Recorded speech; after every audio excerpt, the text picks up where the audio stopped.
In this video, we'll be showing you how to set up and use the customer-facing display in RepairDesk 2.0. To set up our customer-facing display, we're first going to go into the store settings. From here, we'll click on the Widgets tab, where we'll find the customer-facing display section. From here, we can click on the Setup New CFD button. This opens up a panel on the right-hand side. Copy the link in this panel and open it in a new tab. Once we've opened the link, we'll be asked to put in a 6-digit code. We can go back to the panel and copy the 6-digit code that's provided to us. Enter it as required and click on Continue Setup. Now that our code's been verified, we can complete the setup process back in the POS.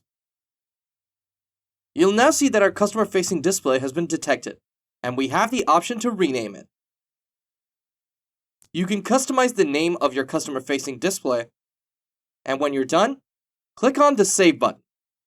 Your customer-facing display has now been successfully created. Next, we'll go back to the new tab that we opened earlier and refresh. Once we've done that, we can see the Add Information button on the bottom. Click on it to proceed. This is where your customer can now enter their information. Once they've put in their first and last name and contact number and email address, they can click on Submit to add their records into the POS. Once that's done, we can go back to RepairDesk and click on the POS button on the left-hand bar. On the POS screen, we can create a new ticket and choose to add a new customer. You'll see that the customer details that have been entered on the CFD are now added to the system. You can click on them to proceed. Now, we'll create our order as normal. Once we've added everything to our cart, we can create a ticket for our customer. Select the Create Ticket button, and you'll see a new dialog prompt asking for confirmation. Over on the customer-facing display, the customer will be able to see the total amount, your store's terms and conditions, and will be able to enter their signature.